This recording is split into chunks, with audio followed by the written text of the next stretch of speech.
And here it is. We go again. Roll up, ladies and gentlemen. One man went tomorrow. Here it is. We go again. Here I am again. Hope you're there with me. The session commences and your company is required.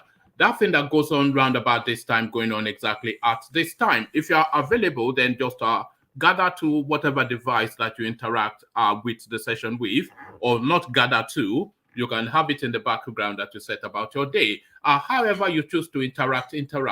One man went to mow, the eagle has landed. Another Savior, holy, holy, holy, holy, Adimebujuku.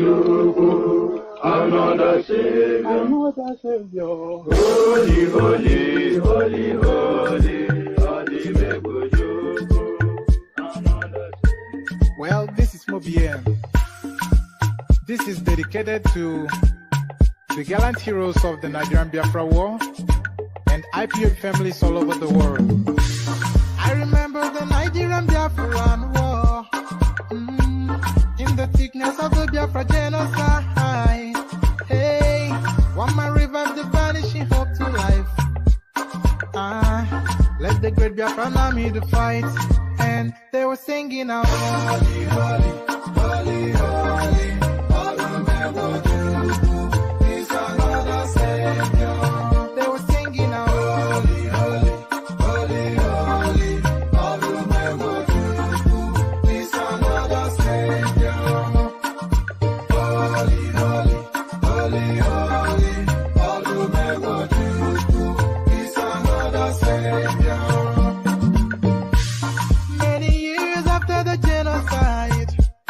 Whoa, yet another great leader has risen up now. Oh, and he's leading the Biafrans to victory. In your madika, yabika kokwanam no. Hey, anamekele mazuche mefo. Manemo, it's an honor having you on board. When I'm singing along, holy, holy, holy, holy.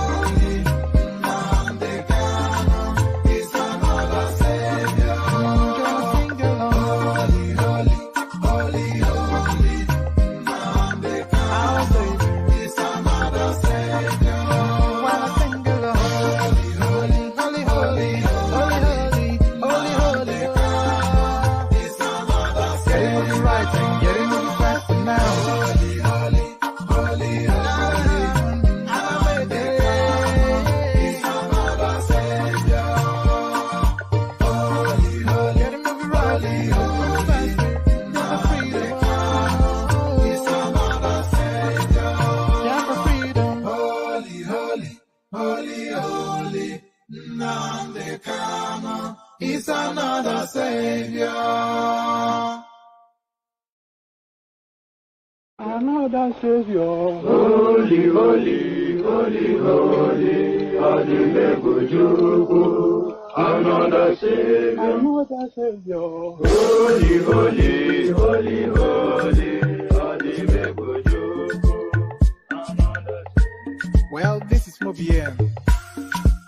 This is dedicated to the gallant heroes of the Nigerian Biafra War and IPO families all over the world.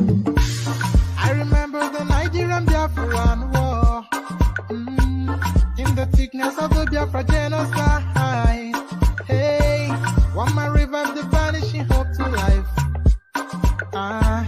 Let the great Biafran army to fight, and they were singing out, holy, holy, holy, holy, all the is another Savior. They were singing out, holy, holy, holy, holy, all the is another Savior. Holy, holy, holy, holy, all the is another Savior. Many years after the genocide, whoa, yet another great leader has risen up now. Oh, and he's leading the Biafrans to victory. In your madika, yabika kokwanam no. Hey, anamekele mazuche mefo. And there it is right there. Holy, holy, the dulcet tones of the farmyard singers from the eastern part of Nigeria. Holy, holy, holy, holy, as guys, I bring you this. Finland-based Nigerian Simon EKPA, DS Nnamdi Kanu's family, continues to use IPOB leader's name. So it's quite important for Simon EKPA to continue to use Nnamdi Kanu's name for the moment, because that is his rallying call. That is the one thing that attracts the traffic to his space.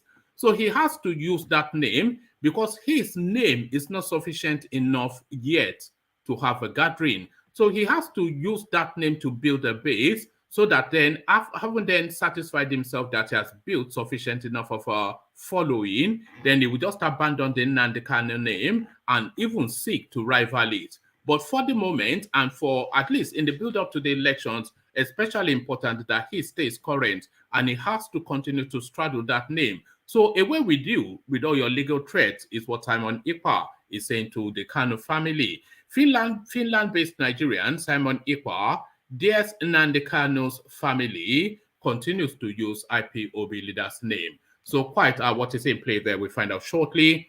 This to be found out shortly as well. Southeast ruling APC delegates accuse ex-Lagos Governor Tinubu of sidelining the region, shuns his Abuja invitation. So there's nobody on this planet, not even the Jewish people, know how to play victimhood more than the Southeasterners. It's just pour me, pour me, pour me, pour me, pour me another glass of whiskey. So there it is right there. It's always somebody else's fault. Southeast ruling APC delegates accuse ex-Lagos Governor Tinubu of sidelining the region, shuns his Abuja invitation. So Tinubu has not especially campaigned in the South, in the Southeast, for reasons that he just knows that it's just too much of a labor with very little gain. A lawyer files suit challenging Atiku'S citizenship. So play it again, Sam. We've been there before. He was born in Cameroon, they will say, before Nigeria amalgamated, and before it's just a convoluted narrative. We were there in 2019, which was defeated roundly, but they will regurgitate all manners of missives to throw in the direction of this guy, and a lot of it will be repetitive. So they will go to corruption. The last time they used the FCC to threaten his family and they were locking up his in-laws, etc. Then they will go to, he's not even Nigerian. He's more Nigerian than Buhari, who categorically told us that his family is from Niger Republic. So all of that will come back and regurgitate. So they will spew it out again. And the spewing already started. Lawyer files suit challenging Atiku'S citizenship. So, répétez après moi, déjà vu. So, that's so much déjà vu. 2023, Asari Dokubo asks Wike to apologize, give reasons. So, this is one of those skirmishes that goes on in the sidelines of the Nigerian landscape, the Nigerian political space. That skirmish between Asari Dokubo has always been a permanent side dish within the happenings of the Nigerian political trajectory. 2023, Asari Dokubo asks Wike to apologize, give reasons. So whatever reasons that he has to give, it almost certainly sapele water talking. And finally, 2023, be on alert. Buhari planning to impose president on us. DINO MELAYE alarming to the space, but of course, when DINO speaks, people just speak with disregard. But perhaps in this instance, pay heed. 2023, be on alert. Be on alert. Buhari planning to impose president on us. The Baba Salah from Kogi State, DINO MELAYE. So a rich menu, everything in play. So lean back, kick back, take it easy, relax into it. The usual protocol we're setting. Click on the like button, of course. Make sure you are subscribed. Wherever you are, you should be subscribed. In Nigeria, in China, in the Middle East, all over Europe. It's a global platform, and we want to see that global presence represented in the subscription. So represent where you are with a subscription and represent where you are with a like. So click on like, click on subscribe, then relax and surrender into it. The hyperlink that I'm posting in the comment section now that says StreamYard, this is an invitation for you to come and join me on the screen. So if you want to come join me on the screen, click on the hyperlink that says StreamYard. That takes you to a studio space. And as soon as I finish reading out the talking points, I'll let you onto the screen and engage you in a conversation around the talking points. So that's how it works. It's an interactive session, an open microphone session, and the open microphone is the hyperlink that says StreamYard. So click on that at your discretion, but the like and subscribe, they are mandatory clicks, so you must click on those. So click on like and subscribe compulsorily, but on the hyperlink that says StreamYard at your discretion, if you are inclined to do so. So as we said about the clicking, let me provide you with a little bit of liquid bribery. Your calabash to the ready as we join the guys. Only water, only water, where they see ma. Water,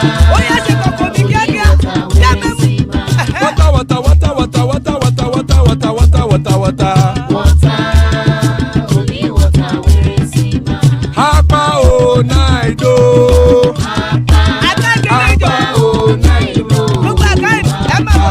Hapa you don't come o.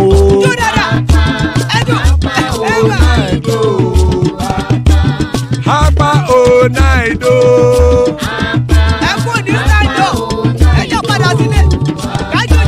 Oro kẹ̀kẹ́ ẹlẹ́mù yé o. Ilé sọ́dí kẹ̀kẹ́ ẹlẹ́mù rẹ o. Hobby master kẹ̀kẹ́ ẹlẹ́mù rẹ o.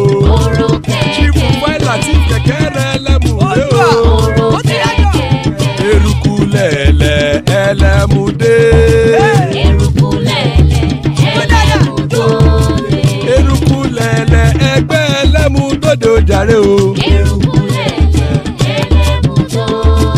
Eruku lẹ̀lẹ̀ Ghana ti dé ẹgbẹ́ bọ́dì o. Ọmọ ẹlẹ́yẹ ẹyẹ o ó dilé o. Odúyẹ̀lá ẹyẹ o ó dilé o. Petrosoname ẹyẹ o ó dilé o. Petrosodunke ẹyẹ rẹ̀ ó dilé o. Ẹlẹ́kọ̀ ọ̀run mú ìní o.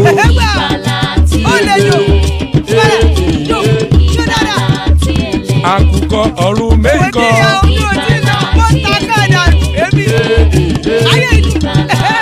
Ikú kò ní ríwà gbéṣe o.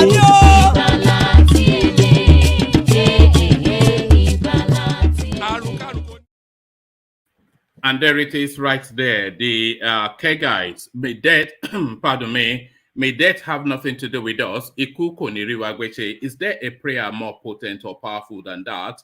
So first you start from that, and then others. May death have nothing to do with us first. So you are alive, and then everything else you contend with. So Iku koniriwa gweche, as guys, I bring you this. Finland-based Nigerian Simon Ekpa, yes, Nnamdi Kanu's family continues to use IPOB leader's name. Finland-based Nigerian Simon Ekpa has dared the indigenous people of Biafra and family of the IPOB leader Nnamdi Kanu as he continues to identify himself as a disciple of the agitator. Last month, Kanu's family wrote Ekpa warning him to stop using Nnamdi Kanu's name for material gains. In the letter dated the 17th of May and signed by Magnus Johnson, the family said the Finland-based Nigerian should not mention Kanu's name nor use the agitator's image in any of his broadcasts. But on Tuesday, Simon Ekpa posted a photograph of himself in which was boldly written, "I am Simon Ekpa, Mazi Nnamdi Kanu's disciple on Biafra restoration." The picture was posted on his Twitter with a caption, "Is the message in the picture bold enough?" The family of KANU had warned Ekpa to stop defamatory publications against members of the KANU family and ensure such did not occur in any of his broadcasts. The KANU family had warned they would also institute injunctive claims against EKPA for civil injuries. The letter had read, the KANU family, both in Nigeria and in diaspora, has retained undersigned to formally demand from you as follows, that you should forthwith cease and desist from using the name and image of Mazi Nnamdi Kanu, either in your broadcast or otherwise, for any material gain whatsoever, including any fundraising, that you should forthwith cease and desist from addressing yourself as a disciple of Mazi Nnamdi Kanu, either in the guise of you being a member of the IPOB, which we are informed you are not, or in any other manner relating to the Biafran agitation, that you should forthwith cease and desist from any further defamatory publication against any member of the KANU family, whether such publications are personally uttered by you or by others that you invite to your social media platforms, that you are hereby given 14 days from this that you are hereby given 14 days from the confirmed receipt of this legal mail within which to comply with the demands in this letter, that your failure or refusal to comply with the demands herein will result in costly legal actions against you, including but not limited to the following: A, direct criminal complaint against you to Finland authorities and or any European country in which you are encountered. B, tortious and injunctive claims against you for the civil injuries enumerated above. C, petition against you to the Finland authorities that regulate legal practice such as you are currently applying in Finland. Finally, you are hereby warned that this legal mail constitutes a pre-action notice, that no further formal warning will be forthcoming to you before our commencement of the foregoing legal actions against you. So that letter was dated the 14th of May, and today now is the 1st of June. So those are 14 days. So when was that letter dated? Let's just look at just to document that. Just to document that it has. Let's just look at. We did read the date just now.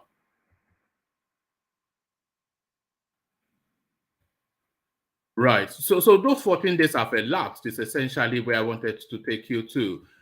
So he waited, Simon Ekpa, of course, for the 14 days to elapse, and then he has then boldly and frontally, gone against the demands of that letter. So there it is right there. So you don't get more categorical than that. So the open warfare, we did always say that at some point, Simon Ekpa will have to challenge the Nnamdi Kanu space for supremacy over the Biafran narration. And it looks as though, so yes, the letter was dated the 17th of May. So the 17th of May, let me just pop up a calendar. So the 17th of May, yes, those 2 weeks have comfortably elapsed. So he waited for the 2 weeks to elapse, and then there he is right there. So a frontal confrontation with the Nnamdi Kanu family. But then they've made this legal threat now. So they can't back down, because if they back down, he has punked them, and then he will straddle that victory to take everything from them. So they have to confront him. So they fight now. The dice and the pistols are done at the OK Corral. Simon Ekpa versus the Nnamdi Kanu family. So we continue to watch that skirmish, which we long predicted, and it has now come into being. Southeast ruling APC delegates accuse ex-Lagos State Governor Tinubu of sidelining their region, shuns his Abuja invitation. The delegates of the ruling All Progressive Congress APC representing the Southeast have declined a request from the former Lagos State Governor Bola Tinubu to hold a campaign meeting with them in Abuja. The delegates noted that their region had been neglected in the APC presidential aspirants' nationwide tour. Hence, they shunned an invitation summoning them to Abuja on Saturday. One of the delegates who spoke with correspondents said, "We have asked him what disdain he has for our region that makes it impossible for him to visit us. We won't be going to him in Abuja because he isolated our region during his nationwide tour." Other sources also revealed anonymously that Tinubu remained determined to put the APC into the primaries, where he could deploy his vast resources to clinch the ruling party's presidential ticket. Recall that in a bid to secure delegates ahead of the APC presidential primaries, Tinubu had made multiple visits across the country, touching base with his supporters in KANU, Adamawa, Delta, Ondo, Kwara, and Kwara. Correspondents had earlier reported on Monday that a member of the ruling All Progressive Congress APC, Sagia Mia Iyali, asked the party's presidential screening committee to disqualify Tinubu over alleged certificate forgery. The petition dated the 17th of May 2022 was submitted on Monday, the 30th of May, and its receipt was acknowledged by one Emmanuel Akpan. Tinubu's academic qualifications have been subject to controversy for over a decade. He had indicated he graduated from the University of Chicago in his INEC Form 001, filed when he contested the Lagos State governorship poll in 1999. The former Lagos State governor also claimed in an affidavit that he attached to the INEC form that he lost his university certificate whilst he was in exile between 1994 and 1998. So there it is right there. He never really went to the East because there's really no currency for somebody like Tinubu in the East. They hate him viscerally for whatever reasons, for reasons of that traditional distrust of the Yoruba space, and he an embodiment of what they find somewhat repulsive within the Yoruba culture, the Yoruba person. Let's put it that way. So it's not to the Igbo state, somebody like Tinubu, and the Igbos, more crucially, not to his taste. So a lot of those narratives, when in the what election was it that they were saying they would throw the Igbos into the lagoon if they don't vote a certain way. So all of that does not help. And the way they feel that Lagos State is being weighed against them, they identify Lagos as Tinubu. That doesn't help either. So the resentment is quite palpable. He's aware of it, and he's not even willing to make the effort. So he will summon them to his house. If they don't come, they don't come. Lawyer files suit challenging Atiku'S citizenship. So sense of deja vu about this one. We were here in 2019. A lawyer, John Mary Gidiobi, has filed a lawsuit at the Federal High Court in Abuja challenging the eligibility of former Vice President Atiku Abubakar to contest in the 2023 presidency, days after he won the People's Democratic Party's presidential ticket. The lawyer claimed that Atiku is not constitutionally qualified to participate in the presidential poll. In the lawsuit, which has the PDP, the Independent National Electoral Commission, INEC, Attorney General of the Federation, AGF, listed as second, third, and fourth defendants. GDOB asked the court to determine whether by the combined provision of sections blah, blah, blah of the Constitution of the Federal Republic of Nigeria 1999 as amended, only a Nigerian citizen by birth can contest for the office of the President of the Federal Republic of Nigeria, whether by the combined interpretation of sections blah, blah, blah of the Constitution of the Federal Republic of Nigeria 1999 as amended, and given the circumstances surrounding the birth of the first defendant, he can be cleared by the second and third defendants to contest for the office of the President of the Federal Republic of Nigeria.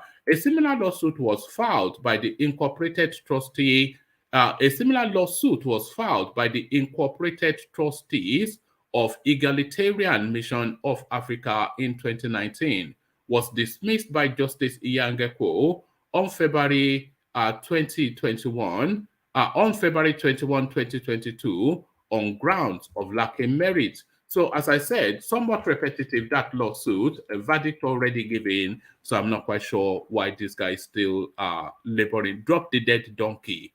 Drop the dead donkey. If the donkey is dead, they cannot carry you or something anymore. Just drop the dead donkey. So drop the dead donkey. 2023, Asari Dokubo asks Wike to apologize, gives reasons. So this is a never-ending saga, a side dish skirmish within the Nigerian political paradigm. As the 2023 election approaches, a former Niger Delta militant Asari Dokubo has asked Governor Yemsin Wike of Rivers State to repent, make restitution, and reconcile with all those he offended by his action and utterances. Correspondents recall that Wike on Monday reflected on his outing on Sunday's presidential primary of the People's Democratic Party PDP and blamed his loss to former Vice President Atiku Abubakar on his southern counterparts. Wike said southern governors betrayed him by working against their earlier agreement that the presidency should return to the south. According to him, PDP governors ganged up with some vested interest to derail the quest of the south to produce the next president on the platform of the party. Those remarks angered Dokubo, who said Wike has no moral right to complain about betrayal. I was livid with anger that Yemsin Wike will tell people that he was betrayed. Betrayed by who? So that should be whom. So betrayed by whom?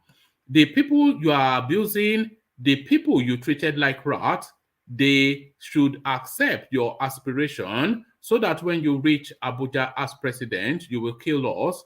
Please don't, sorry, let me take that again. I was livid with the anger that Yemsin Wike will tell people that he was betrayed. Betrayed by whom? The people you abused, the people you treated like rats. They should accept your aspiration so that when you reach Abuja as president, you will kill us. People don't advise you. You have cows like Ish, Samuel, Nwanosike. You made chairman that has elevated you to the position of a god. If somebody should be talking about betrayal, it should be former PDP chairman Uche Secondos. You kicked him out because of your political aspiration. Now you are talking about betrayal. Dokubo filmed on Facebook.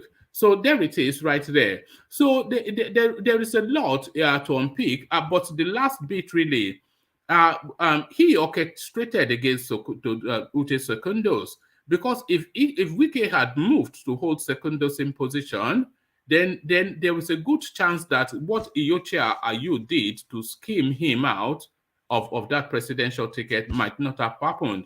We cannot say that it would not have happened, but certainly Uche Secondos is not vested in interest in the North.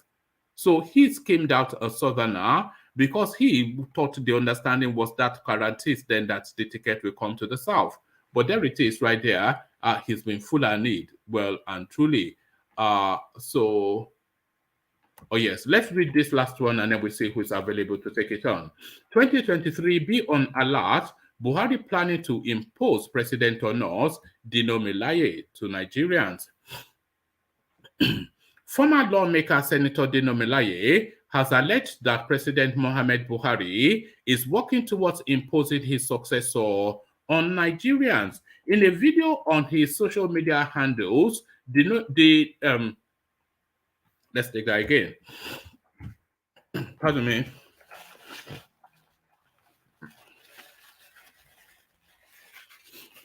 So I'm still carrying the remnants of a flu that I'm not yet able to shake.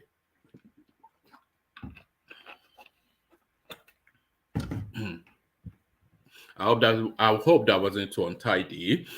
Former lawmaker Senator DINO MELAYE has alleged that President Muhammad Buhari is working towards imposing his successor on Nigerians. In a video on his social media handles, DINO, who lost his bid to secure People's Democratic Party PDP's ticket to run for the Kogi West Senatorial District in 2023, said the country is practicing democracy and would not allow the imposition of a president. He stated this whilst reacting to Buhari's comments, asking the APC governors to support him in choosing his successor. Correspondents recorded that Buhari, who met with governors on Tuesday, had asked them to allow him to choose his successor as they did in their various states. But Dino, in a video, tackled the president for using the word successor and not party flag bearer, alleging that Buhari is aiming at imposing the next president on the country. He said, yesterday the president made a statement that is unconstitutional and shows some inhumane tendencies. The president said that the APC governors should support him to choose his successor. The president used the word successor and not flag bearer or candidate of the APC. The statement has some negative effects, and the negative effects is that Buhari wants to impose a president on Nigerians. We are in a democracy, and we are in a democracy, and so we will not allow imposition. We will not allow the president to handle this country as if we are in a monarchical or hereditary system of government. It is abominable and undemocratic for the president to be talking about a successor in an election that has not been conducted. I am calling on Nigerians to be on alert because the battle to salvage this country from the economic scavengers is a battle of no retreat, no surrender. So it is really the language that he is speaking at. But what are we making of it? Branberry, I see you. DOG, I see you. The mighty Ajale Koko, I see you. Solid Man, I see you. And War Peace, I see you. So good to see you all, gentlemen. Pardon me, give me one moment.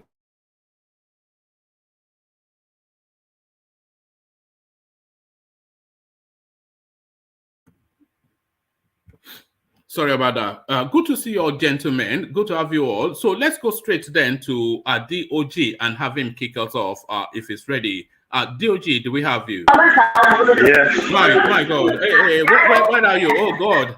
What's that noise? Are you in a pub? Are you in a pub? No, pub at this hour. I'm not like that. I'm not in the pub. I'm just in a place that's busy. All right. Yeah. All right. Okay. Okay, so let me take you to it then. The DINO MELAYE alert that Buhari is intending to impose a president on the country, and he caught that in the language that Buhari used in the conversations with his governors.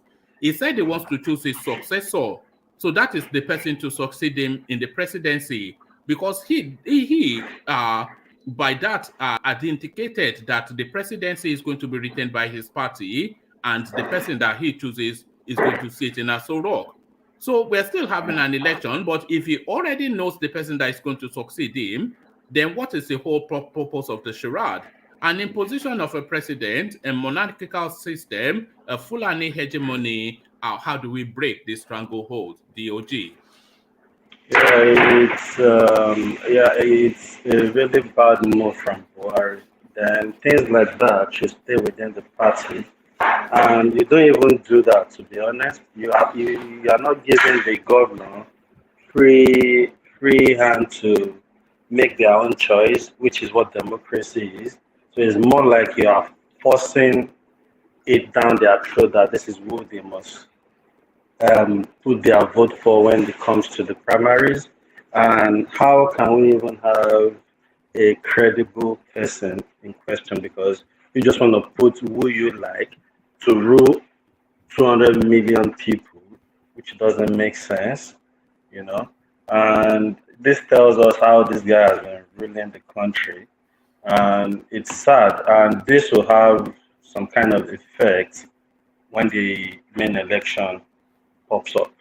And I'm sure a lot of other parties are going to use this against them, because whoever the person is, they will believe it's Buhari that for the person. And I don't see why you are having a primary. Sorry, the quality is quite poor where you are. We can barely make you out, and there's a lot of background noise as well. Yeah, okay, I'm excited for it. Yeah, can you hear me now? A little bit better, but not that much. There's a real, if you listen back, you'll hear it. There's a real heavy undercurrent to it. Okay, give me a second. All right, let me go to Brownberry, because there's a lot of, and I'll come back to you. But there's the thing is too heavy. The background. So can you hear me now? Good morning. Clearly.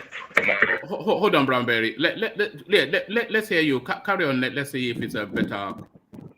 Oh yeah. So I'm saying the move by Buhari is quite crazy. It's very wrong. It shouldn't have. Sorry, DOG. Maybe when you get to, I'll give you a moment. I'll come back to you. But when you get to a settled space, then I'll come back to you. But let's go to. Wow. Did you hear that, Brownberry? Hello, Brownberry. I'm here. Yes. Did you hear the whooshing sound from DOG? It was just difficult to. I guess he's driving. No, I think he's walking. I think he's probably in some shopping complex. It was too bad. Yeah, it was too bad. So apologies for that. But that's DOG. You know, this is why I say that people listen all over the place. So he's going about his day and listening as well. But let's go to Brownberry whilst we hopefully come back to D when it's in a more settled space. But this language then, that we always disregard anything that DINO has to say. But is it to our peril to disregard it this time around? Be on alert, Buhari planning to impose a president on us. And that is all in the language. Do you know the problem is people don't listen to Buhari often enough, because he always says what he's intending to do, and then he goes on and does it, and we are all in alarm. He's telling you now that he wants to pick his own successor to come and sit in Aso Rock seat, and we are still saying we are having an election. What are you then making then of that? Nigerian president, fait accompli, Brownberry? I think the problem with most of these governors have is they all have they are putting their finger on that cookie jar. They all have issues. They are criminals. So when you have something to hide, you can't talk to the president, because right now most of them are criminals. They know them, they are following them, they are following their trade, they know where they have stolen, but they know where their money is. So whatever he tells them, if they don't follow through, he will come after them, and he come after them heavily, and they know that, and he will throw them in jail. So it's very sad. But whatever, if he brings out someone that most of them will not be comfortable with, that most Nigerians won't be comfortable with, I think it's that's gonna be the end of APC. Most of them are gonna walk against against whoever he brings out. Do you think the country can survive another 8 years similar to the 8 years that we've just been through? My brother, my brother, I've been on social media since yesterday. Everybody, that's what they are all saying. This article, whoever they are APC is gonna bring, we can't survive this for that 8 years. If we add on that 8 years to our age, my brother, it's, I don't know, we can't survive it. You can't go back home. People at home cannot escape. It's like a prison cell. They can't go to the farm. Just imagine Atiku becomes a hellish. Can we survive another 8 years of this sort of? Atiku becomes the next president. I mean, it's Fulani now. I mean, your tribe will always be, will be closer to you. They will be close to your heart. No matter, you can't just start, fighting them. It's not going to fight the Fulani headsmen. It's not going to fight Boko Haram. It will try once or twice, and then they will, just like they did on Twitter, tell him to stop it. And then he has never criticized them. He will only say he has never criticized Buhari. He will always say APC government. Is that how you do something? You see the way Bukola Saraki was criticizing the president himself, Peter. No, these people can just look at the what's his name, Baushi's governor. Bauchi governor. You are a president. You want to become president of another party. You call the president to come and open what I don't know what he was doing in the road opening. You call the president to come and open the road. Afterwards, you also travel there to go and thank him. What kind of politics is this? About the governor that Bala Mohammed that took the nomination form to be president, he told us that the Fulanis have free reign over Nigeria, that every Fulani man is essentially a Nigerian citizen, that we should just allow it. It said that on Channels Television.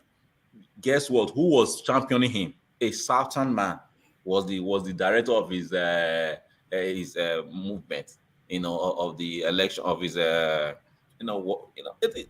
I don't know what is going on with these people. How they are able to hit our head and they want to stay on top forever. This power, they just love power. They want to be there forever. So we have to do something. It does not matter whoever APC brings out. If it's a Southerner, even I've been saying that Amechi, I don't like Amechi. But if it's Amechi, because we rather have another Southerner there rather than to, if it's Tinubu, if it's Osinbajo, who will support him. Because we'd rather have another Southerner there than to have, Atiku there. You understand? But at the same time, if they, like I always say, if APC brings out Osinbajo, it will be tough for the third force. But if they bring out Amechi and they bring out Tinubu, third force will be easy to come through. All right, but this Buhari's language that he wants to choose his successor, it's really that word successor that is worrying people, because what he is asking to choose is the flag bearer of his party, isn't he? Correct. To contest for the Nigerian presidency. But if he feels that the person he's going to choose is going to be his successor, then that tells us that the whole electoral process is going to be a sham, and whoever he chooses will sit in that Aso Rock seat. This is what he's telling us, and we pretend like it's misspeaking. It's not misspeaking. Whoever he chooses does not mean that person will end up in Aso Rock. No, what will stop that person from getting up? You think that you just think this vote is not going to count at all? They're just going to they just put them there. I don't think the vote is going to count. I think that people will come out like never before. The appetite of voting has been very low in Nigeria, but this one I think is going to be higher this time because there's a lot at stake. All those Southerners that always play soccer on that day. I'm telling you that most of them will be out this time to go and vote because they know how they suffer. They know they cannot go to their village. They can't go to their farms. They can't even go to their shops. So Nigeria, they are suffering. Nigeria, man, the hunger there right now is through the roof. So I don't think whoever he chooses is going to become the president. All right. Except he shows what the people want.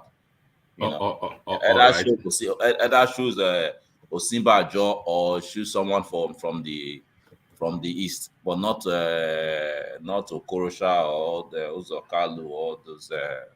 You have to choose the people that people really want, not someone that people don't want, like Atiku or like. You see, Buhari doesn't really care what there was never a moment in his life that he ever considered the Nigerians as people. It's just a nuisance. He thinks he's up with the Arabs and playing the big games. So he's not going to choose anybody that the people want or don't want. He wants somebody that will continue the path that he has set, which is to have this dominance of tribe and religion over the Nigerian space.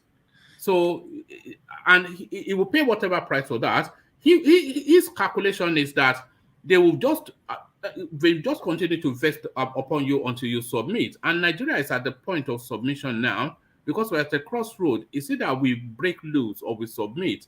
So he's certainly not going to. He's not giving any consideration to what you want. He's only interested in what he wants. It's true. Buhari doesn't want to leave any legacy for anybody. The only legacy he wants to leave for the Fulani people to know that he worked for them. He did everything for them. Every other legacy, whatever other tribes or other people from other nations or other states, thinks about him, he doesn't even care. You know, It considers you and I inferior to him. The Yorubas, the Igbos, it considers you inferior to him. One man, can I say And his something? people. Hold on. Let Brown Berry carry on. Yeah. correct. Yeah. But you know, but we'll see what happens. You know, Tuesday is almost here. Monday, is it not Monday, right? Monday is on this. Yes, it's this. Yeah, Yes, so, yeah. you know, if with the delegates not too much now, the delegates are not much. So before 12 p.m., 1 a.m. US time, and 5 a.m. Nigeria time, we should know, what's going on, what happened, so we should know the flag bearer on that day, because right now he wanted, like I told you, everybody knows that they wanted Jonathan, but Jonathan gave them condition. I told you Jonathan is not going to be there.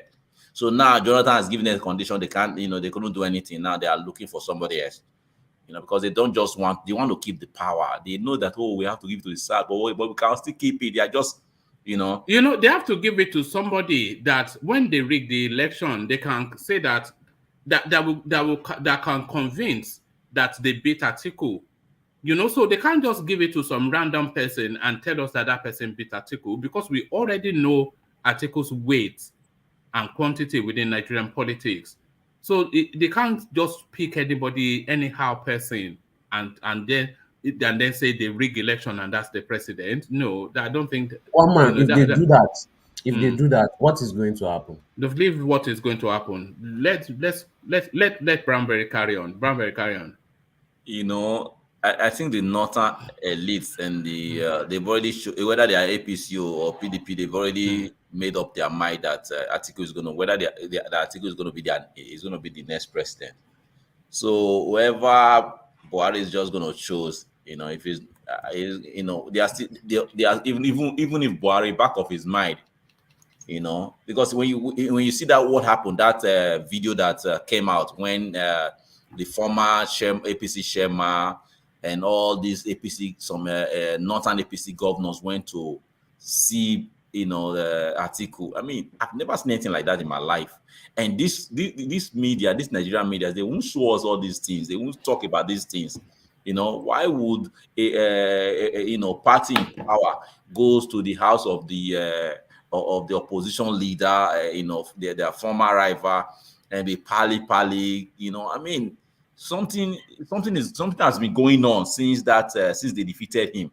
I think they've already made it clear to themselves. No, they didn't defeat him. They rigged him out. Yeah, we know. But he was so outraged that he was going to make it hell for them. So I think they placated him with the assurance that, look, we must hold on to it for the moment, but we'll give it to you. Yes. Yeah. So that's, and then that meeting that they had is to say that, look, the agreement still subsists. If we really want to get out of this situation, we have to vote one way. I know, but we always say, we are liberal. Certain people, we do whatever we like. But in the north, mostly in the core north, whatever they tell them, their leaders tell them, their elders tell them. That's why they went there to PDP convention and failed. Because when Fenifere was talking, when Pandef was talking, the middle Belton elders, the Indibu, they were talking. Nobody listened. But when they spoke to them over there, when the northern leaders spoke to them, they listened. So if we can just listen and say, you know what, let's go one way. Let's go one way. Like what we call where Bele face. Like let's just go one way. I'm voting for a certain person because we need to take ourselves out of this, of this grip of these people. Because to be honest with you, if you want to say, competent people, let's be voting competent people. Let's forget zoning. The Northerners will never smell power. Where are more competent people? They are all in the South. So if we can, because I don't want anybody to hear to tell me, Atiku is there, is a unifier, he married to a Yoruba woman, he married to a Igbo woman. Those are nonsense. His heart is with these people. Brownberry. Who's that? Brownberry. It's DOG, sorry. I just want to pinpoint something. Sorry, one man said something just not long ago. He said they won't want to pick somebody that can't go toe-to-toe with Atiku. So does that even give us an idea of scrutinizing who this could be from Scrutinizing. APC. Let me give you an example of what we mean. What I mean, rather. If they give us Ahmed Lawan, it'll be very difficult to tell us that Ahmed Lawan defeated Atiku in an election. Nobody knows Ahmed Lawan. If they give us Yerima from Borno, it's very difficult for them to tell us that Yerima defeated Atiku in an election. But you can present an argument that Oshibanjo defeated Atiku in an election. Maybe not a convincing argument, but you can present the argument. You can present an argument that even Zulum defeats Buhari, defeats Atiku. But you know, somebody that if they are going to rig it, but it has to be a convincing candidate that people can see. That's what I'm saying. So obviously we can narrow it down now to who probably will get the ticket. That's what I'm trying to say. Mm-hmm. Yeah, but who within APC is of equal weight to Atiku? That is where the question lies. Like me to speak? No, I wanted Brownberry to get. Look, I want Brown. Okay, let me allow it flow. Sorry. No, finish. I understand what. Because I just thought we've been thinking who could these people be and who could be already looking at. But with what one man said, it just make it think like definitely with that we can narrow it down. With that statement, we can narrow it down to who it could be, at least maybe from 3 people. Yes, the names are southern names. If you want to narrow it down using that criteria of somebody that can equal measure Atiku within APC, it's only southern names that has that weight. It's only like Tinubu or Shibanjo. And maybe Rotimi Amechi, maybe not. But outside I doubt Amechi. Me, I'm looking at Oshibanjo and Tinubu, honestly. Yes. I don't see Amechi. You can't come and say Amechi won't. Yeah, Exactly. if they had good luck, Jonathan, then, But you can't say Ahmed Lawan defeated Atiku in an election, and then you swear him in, and people will just say, okay, then. No. Sorry, but American carry on. Sorry, let's hear from Exira. So sorry, Exira, I wasn't cutting you off. I wanted Brownberry to have a good flow before the interjections came in. I understand. I wanted to ask because yesterday we dealt seriously on Peter Obi, and I'm even predicting that this evening we are still going to appeal on Peter Obi. But now we are talking about that. I want to ask so that we are clear on it, so that when we start arguing again, we know what perspective we are arguing towards. Because if we don't have our own side of the show, like what we really want, then we might just be here analyzing without really having an intention or our own wishes. What do we want? Who in the bunch do we expect or do we want to lead Nigeria if we are to cast our own votes? Because we are all here trying to be analytical, but no, you start that off. You start us off. Give us a list of a list of preference of 3. Give us a preference list of 3.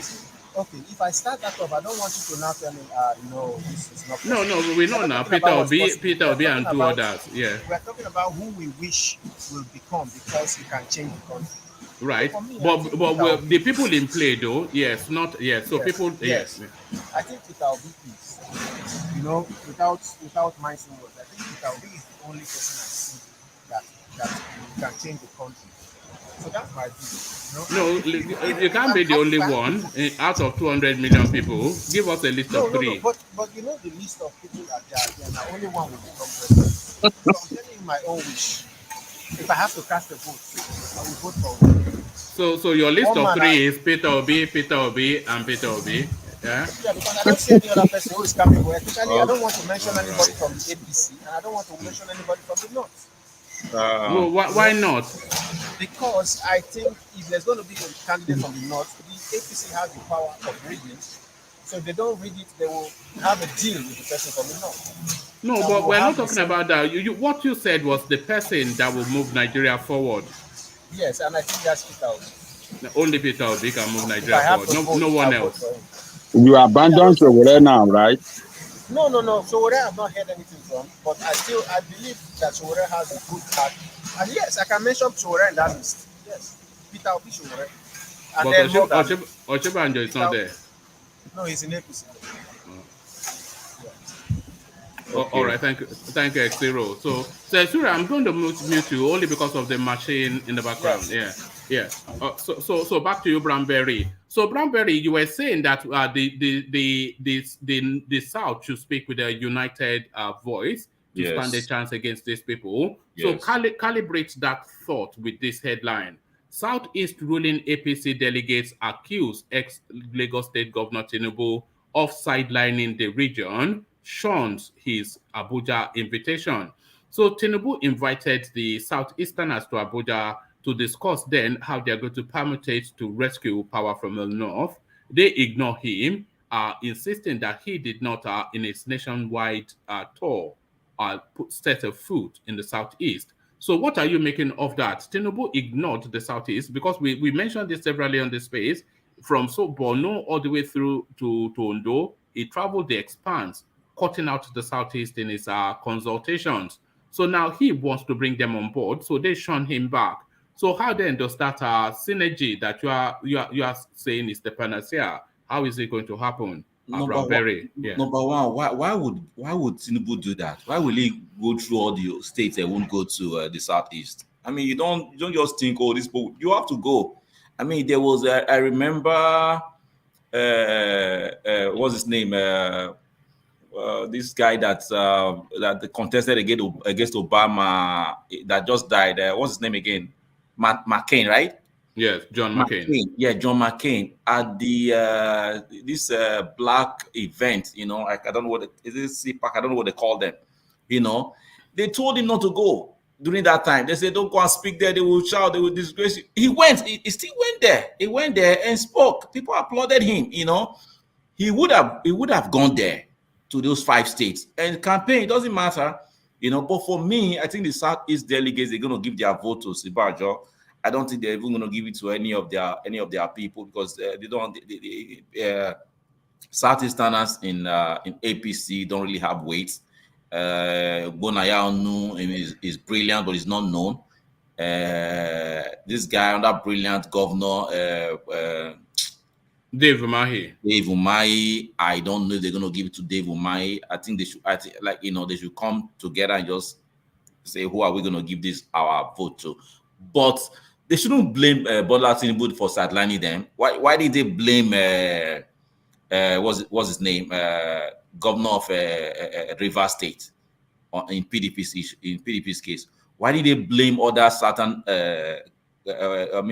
Emmanuel Odon from all the certain governors that also contested under PDP? You can't blame Tinubu for. I think Tinubu is an easy target for a lot of people. They just You can't blame.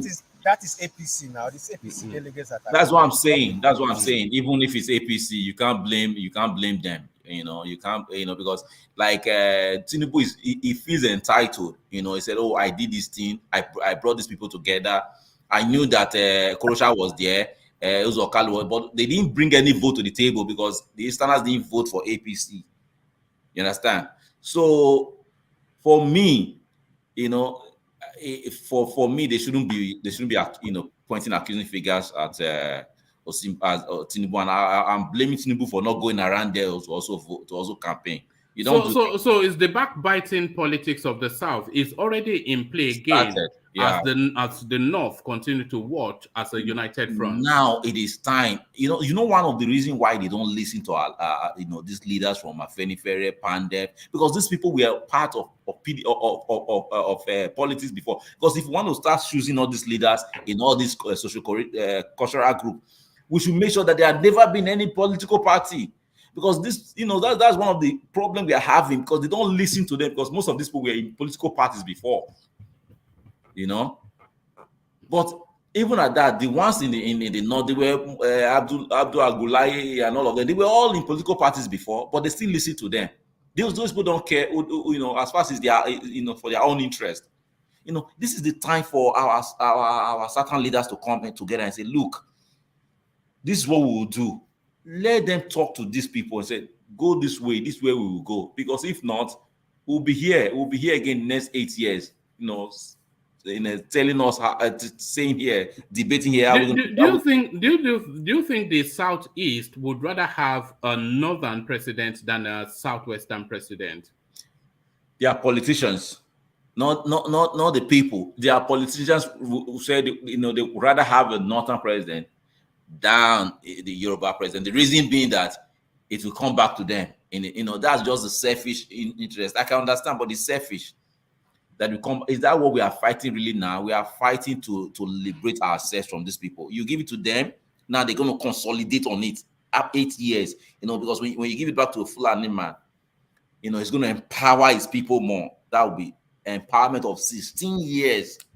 You know how long it will take for you to remove them from that, from that. You are never removing them again, because they are going to repopulate your region. Yes. Before you know it, the Alaafin of Oyo will become the Sultan of Oyo, and then the Obi of Onitsha will be the Emir of Onitsha. In all the government agencies, they will be there. How are you going to go there tomorrow and start removing them? They are already there. They're already there. But if we have another northerner, it will institutionalize that has been the case. So if we have a southerner, it will recalibrate to balance the country. Yes. But if we have another rudder, they'll just consolidate on what Buhari is doing. And then after 16 years, what are you going to change after 16 years? Because the people that are coming forward, that's all they know. After 16 years, they become the head of that department. They become what are you going to do? You can't just go there, start taking them, start removing them. So that's why listening to this man, John Cash Onanuju is always saying this thing that we need a certain president to go and redo what this man have done, to go and change it, because he has done so many dangerous things that needs to be undone. So we have to let us just president. You be president cannot be. Must you be president? Let's calm down and make sure that we for me, Osinbajo, the Southeast people will vote for Osinbajo. But if they don't bring Osinbajo out, that is where Peter Obi is going to come out. That's where Peter Obi is going to have more, more influence. But because Osinbajo, APC choosing Osinbajo is going to make Peter Obi's case, more lukewarm. It's not going to be, as powerful. Because if you look at both of them, the kind of person they are, they are both educated. These are people that will come to power and they will make sure that the old before. Like I always said, if we have Osinbajo or Peter Obi, these politicians. What chances do you with them? What chances do you give Peter Obi in 2023? Because you keep mentioning him as though he was in play for the presidency. Yes, so what chances? He's still in play. I just told you the only way it won't be in play. If APC gives this ticket to Osinbajo, it will be very, very difficult for. So if they give it to Tinubu or Rotimi Amechi, then a good chance we will have Obi as president. Oh yes. Right. I'm telling you the fact. I'm just telling you. If they give it to Tinubu, because they are just going to be singing that song of we don't want our president to be staying in UK. I mean, how if we go to schools, we go to everywhere, that we don't want ancestors to be our president. If they give to Amechi was a betrayer of our people of the Southeast, of the Southeast and the South of what's his name, Jonathan. He doesn't even have ground in South. People don't like him. So all right. So we'll see how that plays out. So that call, just to people listening, if you look on your screen, if you are watching now, you will see that we are trying to hit a target of 100 likes for this stream. We have about 190 people watching, so that makes it easy then for us to hit that target. So if everyone clicks on the like button, that helps the platform on the YouTube algorithm. So the target is 100, as you can see on the screen. So excuse me. So help us get there quickly, so I don't have to mention it anymore, and the focus is just on the conversations. So thank you, Bramberry. Let me just as you know, Bramberry, the afternoon session very short. So let me go on from you to Ajanle Koko and have him address this recurring decimal This lawsuit now that has been instituted against Atiku Abubakar to question his citizenship, I think we've been here before. So how is this person expecting it to pan out differently? Abubakar Atiku from Cameroon. So what are you making of that, Ajanle Koko? How are you, one man, and everybody? I'm good. It's nonsensical woman. They can't achieve any. They can't achieve any purpose. It's just the person filing the suit is just in shadow. This kind of suit was instituted before against Atiku, and I think it failed. I think they went up to Supreme Court on this. No, I think he stopped at the High Court. Justice Ekwo, that Justice Ekwo that is always giving all the judgments, he dismissed it as lacking in merit. Yes, it's just total nonsense. This is a guy that served in custom for many years, retired. This is a guy that been in the political arena for how many years? For maybe over 40 years. This is the guy that was elected as governor of Nigeria. Governor in Adamawa State. This is the guy that was vice president for almost 8 years. And why now? Because he got the ticket, the same thing they did the last time. They said he's not Nigerian citizen. What make him not Nigerian citizen? It's just nonsense. All this while, when he was vying for all these political positions, governors, vice president, his background was checked by our security agencies. What are they talking about? Ajanle Koko, do you recall the background to that? And for the benefit of people who may not know the background to that, the background to this quibble about Atiku's citizenship was that Atiku was born pre-independence. And the argument is that the region that he was born in Adamawa State, pre-independence, was actually part of Cameroon.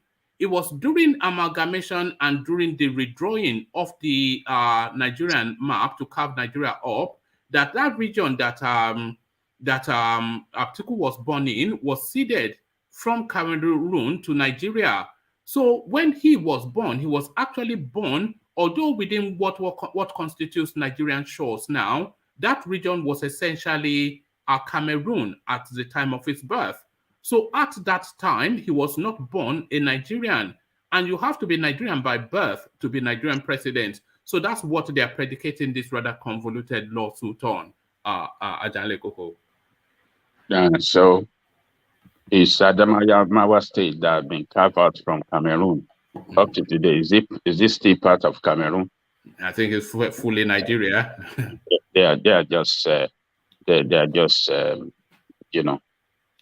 chasing shadow. They just want to bring up something, of stupidity against it. So Adamawa has been part of us for how many years now? For over how old is Nigeria? I'm going on 70. Okay. So anybody from Adamawa can never be president of Nigeria. They just stop. Let them just stop that nonsense. It's just nonsense to me, woman. So yes, sir. I don't see anything coming out of it. I don't see anything. Yes. Yeah, I stand with you, sir, because I'm thinking this guy has been vice president before. So what now stops him from being president? I think he holds no water. They will just drag it to election. That's it. Yes. Sorry, if they should go on with that, go on that lane to say Atiku is not in Nigeria, that means any of them that is 65 above, none of them are Nigerians. No, that doesn't apply. You see, let me tell you. Yeah, Let me tell you. Hold on. Yeah. Abba Kyari father moved to Nigeria in 1953 when the Northerners was when the colonial master were telling them then in Cameroon that they can come to Nigeria and stay 30 years. If they don't like it, they can move back. All the Buhari, most of them you see, they're born outside Nigeria. Any of them claiming 80 years now, we're born outside Nigeria. They moved to Nigeria, parallel to the independent or parallel to the colonial master telling to move in. So if they should go with that lane, that pattern that this guy is not a Nigerian, is Adamawa, then most of them are not Nigerians. You should go by that. Okay. But if they were born within what eventually became Nigeria, they would still be Nigerian. You see, it's not the whole of Adamawa that is not Nigerian. It's certain local government areas that were Cameroonian at that time. And it is one of those local government areas that Atiku Abubakar was born in.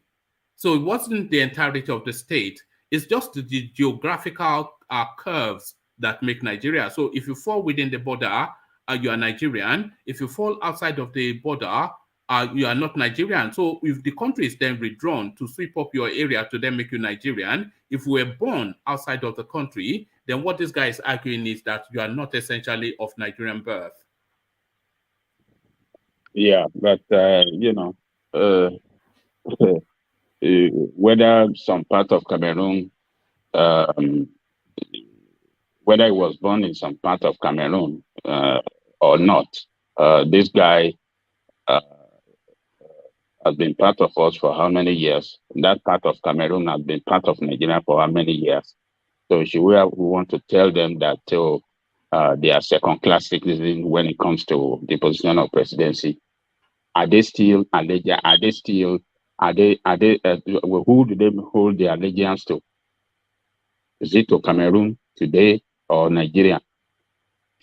It doesn't make sense to me, one man. Do you think there's a chance? Can I come in, one man? Do you think there's a chance he might be deported, Meadowman? Can he be deported? We send him back to Cameroon. That is ridiculous. You know, if this kind of, I was just thinking while Ajanle Koko was talking, if this kind of suit will go up to the Supreme Court and is decided against Atiku, do you know that every Igbo person born during the Civil War would have the same fate? Because at that time Biafra had been declared, and they're not, they were not part of Nigeria. No, it would not. No, they would not, because Nigeria was already existing before Biafra was declared. Yeah, but why it was declared for that 13 months, 3 years or so? People that were born during that period were not born as Nigerians. Yeah, but it's not a recognized legal entity, is it, Biafra? It wasn't. Although Nigeria did not recognize it. That the United Nations did not recognize it. Okay, what of part of Adamawa that has been recognized by the United Nations? That part of Adamawa that was carved out from Cameroon.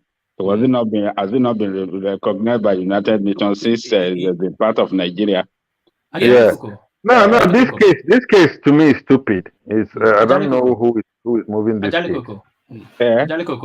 Is it only Adamawa state that was covered from Cameroon? No, of course not. Yeah. No, Niger used to be part of Nigeria. People don't know that. Chad used to be part of Nigeria. People don't know that. Cameroon used to be part of Nigeria, and they carved some states when they were forming Nigeria. Sokoto was not as big as, we just say Sokoto. White man just draw the map, but we just accept it. Sokoto was not as big as like that before. They added some part of Niger, Chad to make it big. So what they're saying about the people there, even Bakassi, there's some part that is Cameroon. They ceded to Cameroon, Nigeria said to Cameroon, and some part of Cameroon they said to Nigeria. So what are they saying? What you said now is interesting. So somebody that was born in Bakassi now is part of Cameroon. So somebody that was born in Bakassi during the time it was part of Nigeria. Somebody we raised a lawsuit and said, "Oh, you're not Nigerian now. I mean, you're yeah." Anybody who's in Nigeria at the borrowed independence, at the death of independence, it will automatically become a Nigerian. Simple. I don't understand what they are trying to say. It is just a nonsense. All right, we'll see how the judgment goes on that. But if it's a political judgment, you could well see the immigration knocking on Atiku's door. They make it. They say, "What is it? IRL? So what is it called? Is it ICE or something that you call it in America?" They'll go and bang on Atiku's door. That parlez-vous français, as they say in Cameroon, parlez-vous français. So that's it. But you'd expect more lawsuits to challenge the Atiku space. But back to this alert by DINO MELAYE, and is the language that Buhari used that is cautioning us about, that he wants to pick his successor, which is quite different from saying he wants to pick the flag bearer of APC. So is this cause for concern, or is DINO being a little bit just too finicky? We know that Buhari doesn't have good grasp of English. Maybe that was just the English that is rich extended to. But do you think he's really speaking about somebody to succeed him in Aso Rock when he's talking about picking a successor, as the DINO says, Ajanle Koko? You see, DINO, I think it's a smart guy to have pointed to us that the language that this man used, we should give us some sense of concern. Maybe the president should have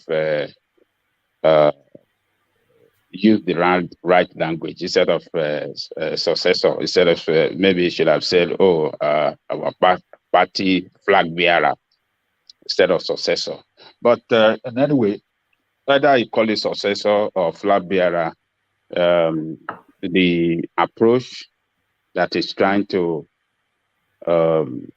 use for the nomination of their candidate, like I said yesterday, is an illegal approach. And APC as a party running Nigerian state, have been running Nigeria with all how do I call it? They've been running illegality. They have even legalized illegality, the way they run Nigerian state. Every step they have taken in the governance of that state largely has been at illegal ground. So, but who do we blame for the action of Buhari, or what he's intending to do? Who are the people do we have to blame? I think we have to blame all the leadership of APC. All of them, the way they run the party at the state level and across the country is all anti-democratic. It's by anti-democratic means. So, and those people that have enabled this man should be ready to bear the worst of illegality that they have been supporting him to perpetrate. So people like Tinubu and all the rest of them should be ready to bear the brunt of illegality as well, because they supported him all the way. They enables him. And if he's trying to use that power of illegality against them now, they should be ready to bear it. Democratic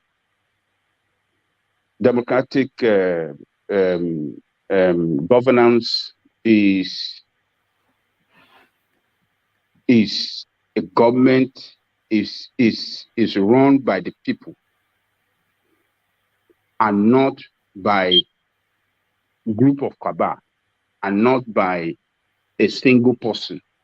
It's run by a group of people. And when people that are running that democracy, or rather the group of people running it, allow the leader and back that leader to rule instead of govern, then when the consequences emerges, they should be ready to bear that the blame together. So Buhari's attempt to impose somebody on them now is illegal, but all of them, the contest, should be ready to just accept it. they should be ready to accept it. They can cry all to heaven. This is not the first time. The way you took out you say they should be ready to accept it, but they are not the ones that are going to bear the consequences. It is you and I that will bear the consequences. If Buhari gets to pick whoever succeeds him, it's you and I that will. That tells you that very little will change for another 8 years again. It's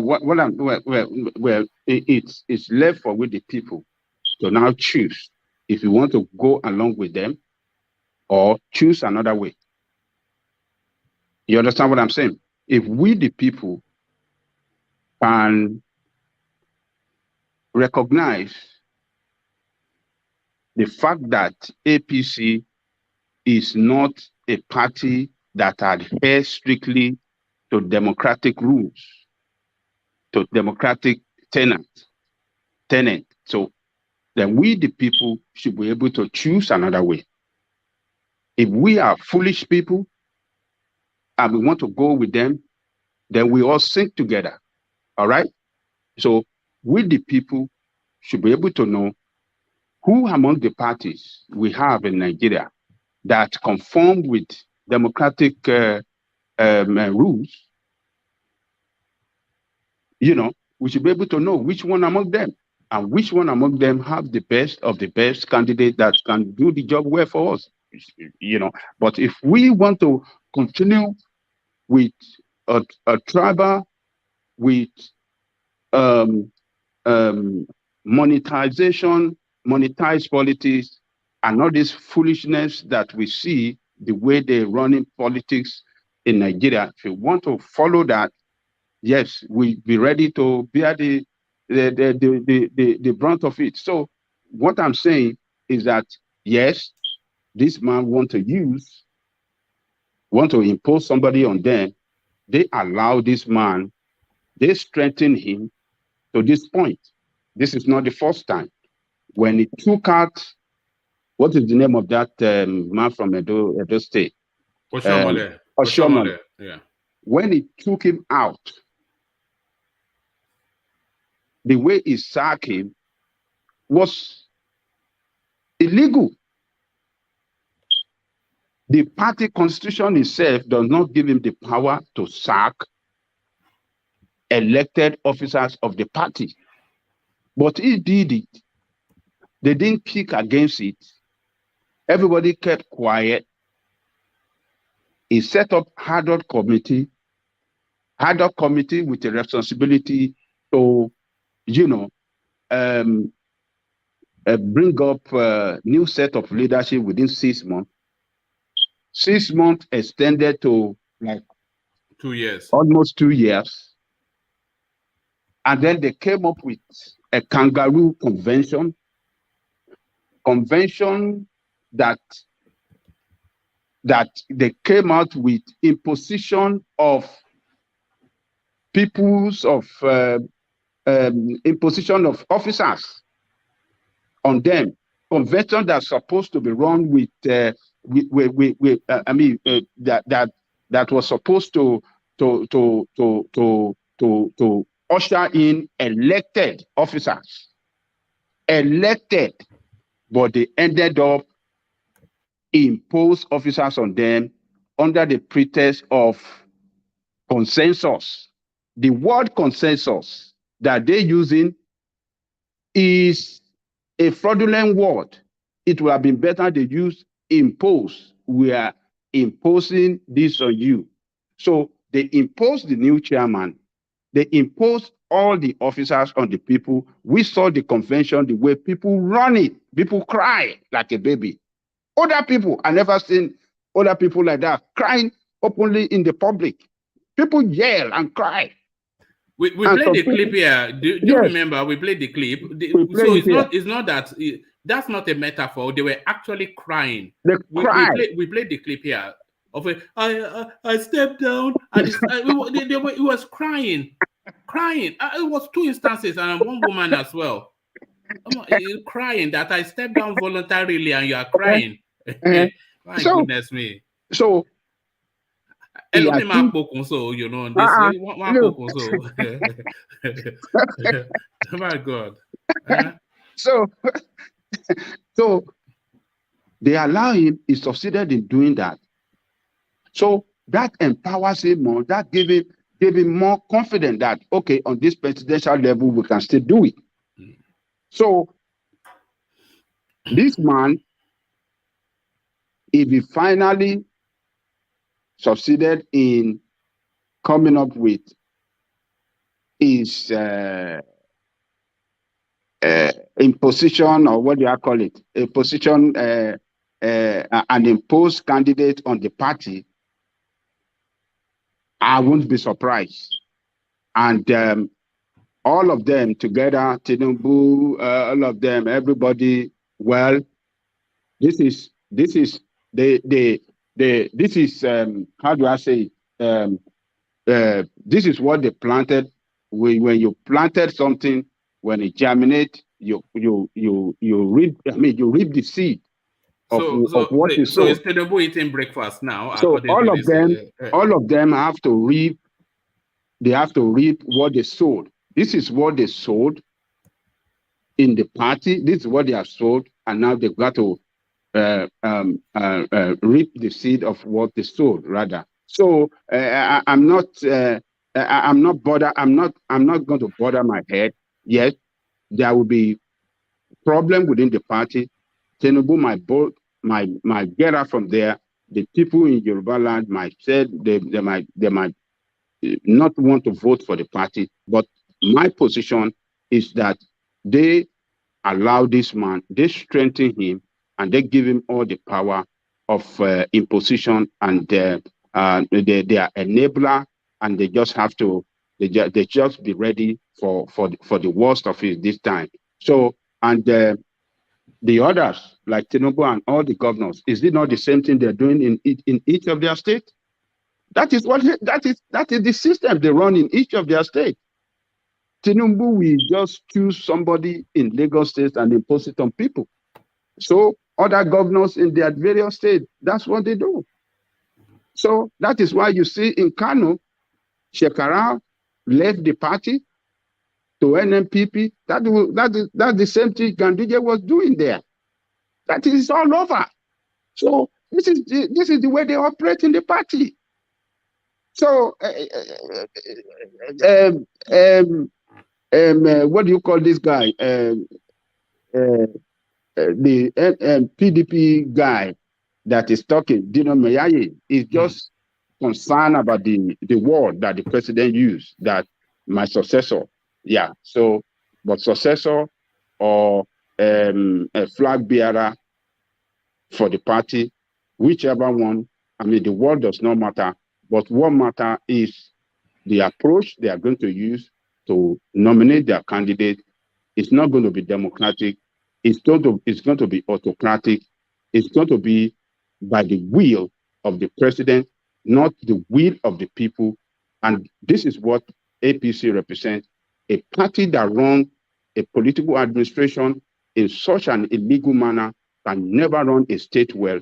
Nigerian people must wake up. They must stand up. They must know that this is not the right party for us. Do you think we're in an existential fight in Nigeria? Are we in a fight for survival and we don't even know it? Look, yes. It is the fight is going to get worse. We have not even started the fight at all.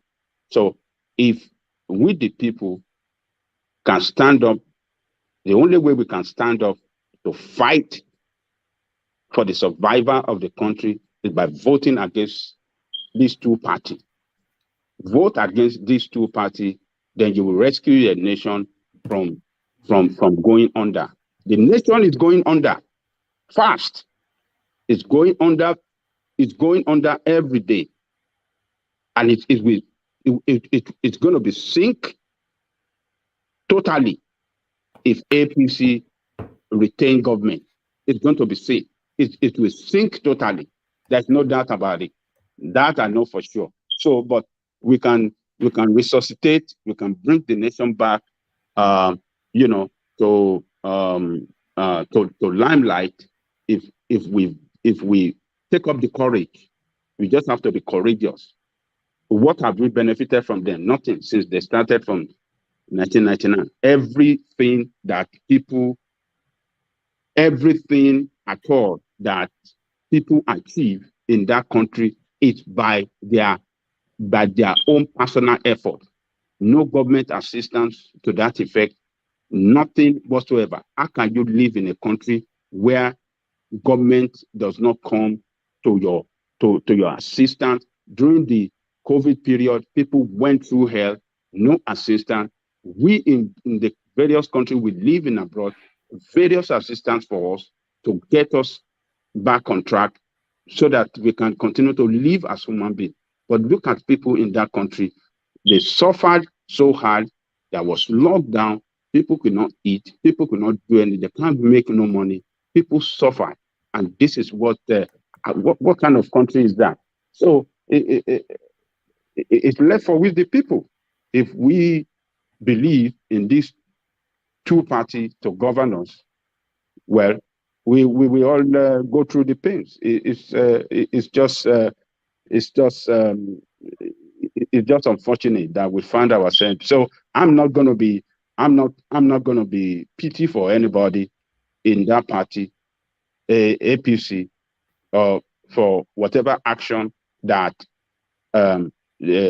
Buhari takes on the nomination of the party. I'm not going to be pity for any one of them. They are the same people. This is what they built, and this is what they represent, and they shall all, they will just accept it the way it is. But we, the people, have to recognize the fact that this party does not represent our interest. All right. Thank you, Ajanle Koko. So thank you, Ajanle Koko. So a call to the audience again. If you look on the comment section, we're pushing hard to hit 100 likes. So we've been gravitating between 210 to 230 thereabout. So more than sufficient enough people to help us meet our targets. So push us quickly to and past that target. So I stop pausing to ask you to click on like. So if you have no reason not to click on like, then just click on it. Unless you find the whole space offensive. If it doesn't offend you, then just click on like. So that's probably the way to see it. If you're not offended in any way, but even if you're offended but engaged, just click on the likes, because that helps to propel the platform. We keep saying this every day. So every session is a minimum of 100 likes. So push us through that and over that quickly. So if you can, let's go back to DOG, who hopefully is in a better reception space now that we can hear him better. So DOG, are you still with us? Oh, I think have we lost D? Okay, I think we've lost D. One man. It's still kind of noise where I am. You guys all right. All right. Okay. One man. Let me reply. Rational mind. Let me tell you about the consensus. Yes, I said consensus is part of. It could be democratic if only the candidate meet among themselves and they step down for themselves. That is when it is democratic, because they will consult with their followers. Their followers will guide them, and they will all agree. It is not the leadership that we anoint or appoint consensus candidate, but it has to come among the contestants. The contestants will meet and discuss, and they can look at themselves, and they can look at the I mean, for the strongest candidate among themselves, they can do a brotherly agreement, and then a consensus candidate will emerge among themselves, agreement among themselves, and not the leadership imposition. So that one is democratic. They can do it, but not by one man, the president or the most powerful, imposing. That one is not consensus. That is autocratic. Consensus can only be marked among the aspirants meeting, and among themselves they will say, okay, this is the person that we are bringing out for the good of the party. All of us, the rest of us, are stepping down for him. We believe in him. We believe he can do the job better than us, and everybody will accept that person. So that is the way consensus work, and not imposition by leader. So, rational man, I hope that will satisfy you. Oh, all right, thank you, Ajale Koko. So let's go on then to Exiro, who hopefully is still with us. Exiro, are you there? All right, let's go to Bartholomew. Bartholomew, are you there? All right, let's go to Soli. Soli, are you there? All right. One man went around before he came to me. No. You always save the best for last. Now you save the best for last. One man, you see all this on my mom. You see the way it's unbelievable. So they're so easy to get in their own way that no matter one day. Thomas too. All this on my mommy. And DOG as well. So I met Thomas, DOG, and Soli. We have to fight. Soli, you complain a lot. You're not supposed to be complaining on this platform. All right, so the my mommy. So we have to imagine if we did that. Still came to you. We have to do a mommy session one of these days, and then we get the diapers out. So we get the diapers out. One man, stop calling some people mommy. Somebody like me, stop calling. That's why some people will come and be calling themselves somebody's daddy. Look, that guy is a special case. We know him. Were you here yesterday? I stop calling some of us mommy before some people start coming and say they are old enough to be our daddy. Look at that. You know that's why when we first started the platform, people will be saying on a social platform you don't. It's just ridiculous. But that's him though. We've tried to bring him on board, but you can't, you can't teach him anything. It's just he said me and DOG is old enough to be our dad. Yes, he doesn't. He was trying to make good points though, but he just spoiled it with that statement. No, he just very patronizing sort of a fella. Maybe he should call himself ancestor. Look at that. Maybe we have to do DNA test. And even if you're old enough to know that you're not their dad. You're not their dad anyway. You're not their dad anyway. You don't know them.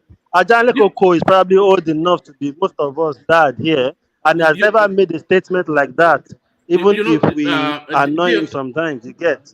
DOJ, let me tell you something. When we first started the session, people used to come in and say, bro, I'm listening. Uncle, this, that, and that. I wanted to remove that language from the space. So you're just a man. Whatever your age is, nobody cares about your age. What we want to know is the quality of your ideas. So I mean, Charlie Boy comes up with the best things. He's probably the youngest person here. So that doesn't make his thing any less. So I wanted to remove all that age appellation and rank calling. So it's the age of your idea, the quality of your ideas is what I'm interested in, and I think we all are. So nobody defers to you because of your seniority. I won't lie to you. That's part of our problem in Nigeria. That's why those leaders, that's why those leaders too are using their age to ride the younger politicians too. Anyway, carry on. So you remember when one guy tried to use that to bully Showore in some interview in or your radio or something? He says you should go back to local government that is old enough to be his father. Do you remember that interview at Ajale Koko when some Yoruba something? Yeah, former Minister of Communication this man from Oyo State, something Alao, or what is his name? Yes. Shewore blasted him on. Yeah, so no, with that if nobody's scared. At least I certainly am not. I'm not interested in. Look at the brilliant ideas that Solly comes up with sometimes when it's not smoked go. That is, it's only How do you what know when I'm not 2021. smoking? Because we see your eyes now. It's always Larry. We don't worry. No. Yeah. We were once young too. But to you, Solly, then this alarm by DINO MELAYE that MALLAM Buhari is and it's similar again to what this guy did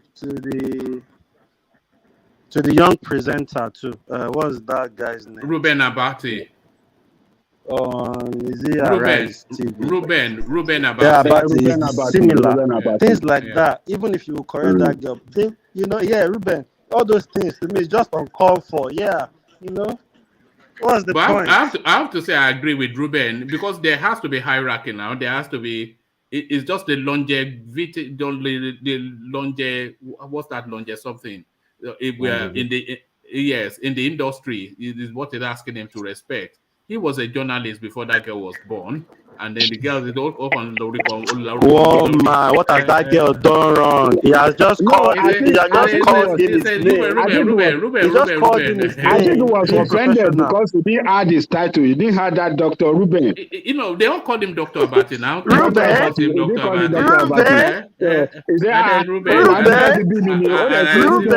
As if they shared a bed together the previous night. He said you must have been there at my back. Ruben.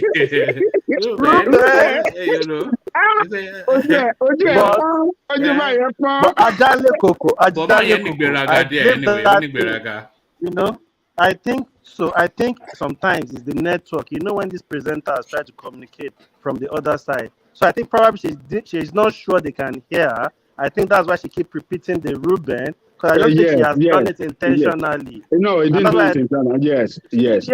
So that's what I'm thinking. But she should have put doctor though, to be honest. But it's not too bad. But because she's a lady, this was sounding Ruben. Even senior politicians. Yes, even senior politicians call him Dr. Abati. Dr. Abati, yes. And then here is this girl fresh out of Ruben.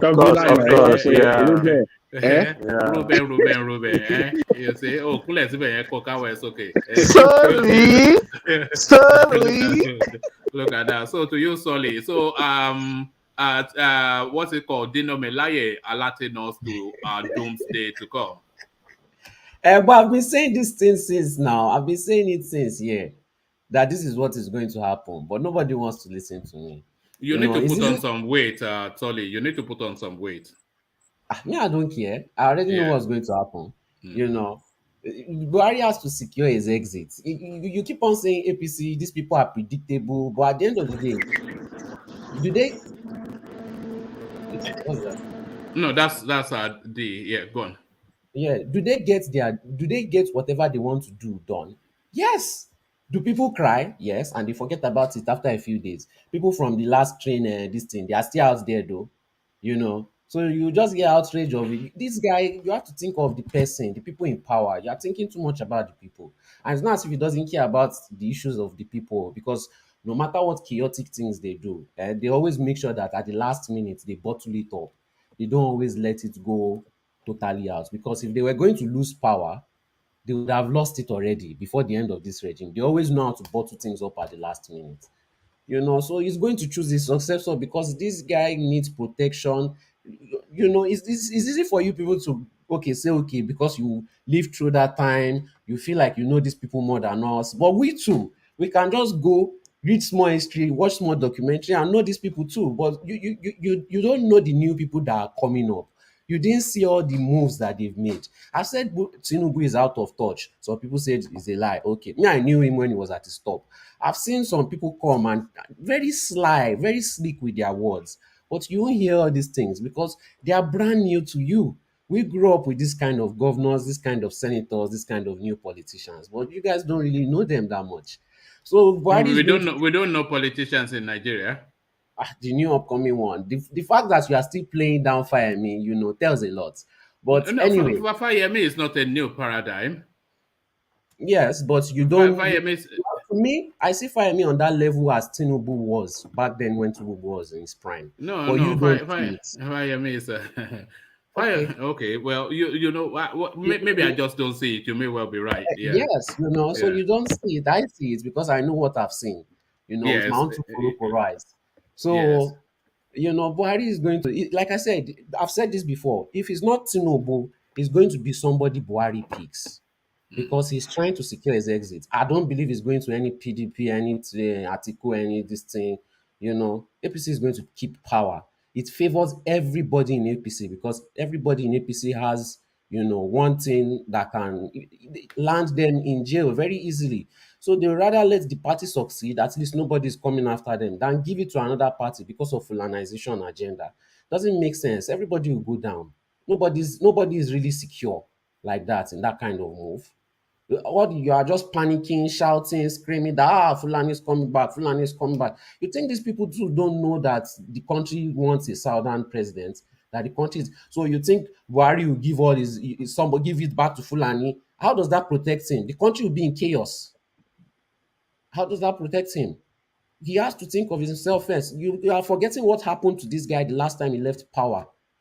Yeah, that's what everybody is forgetting. And the way he's behaving is going based on what has happened to him in his past. Doesn't care. He's not, I don't think he's a Fulani agenda kind of person. No, he is. Oh, no. No, You everybody, don't know him. Why do we have Yoruba people that are still around him? Solly is a very young. Solly is a very young man to know. No. It's not even youth. It's naivety. Okay. What do you mean? So why is the whole country not Fulanized while he was in power? What is it not? Go to all the forests in the whole of Nigeria, and they're all there. He's not totally These people Fulanized. that are still with him, they are with him. They know why they are still. You want to compare to what happened in Rwanda? You want to compare to what happened No, forget in Rwanda? all that. It's more sophisticated than you are looking at it from. Name Anyway, one position. Name one position of relevance in Nigeria that does not have a Fulani head. Femi Adesina. What's Femi Adesina? Is a spokesman. Yes. Is a spokesman. Yes. So have you noticed when Femi Adesina is not the head? Garba Shehu is the head. Is the head. Femi, have you noticed when they want to say anything against the South, they will bring Femi Adesina to come yes, speak on that part. Have you noticed that pattern? Is their Fonjana? Look at that. Maybe you need to.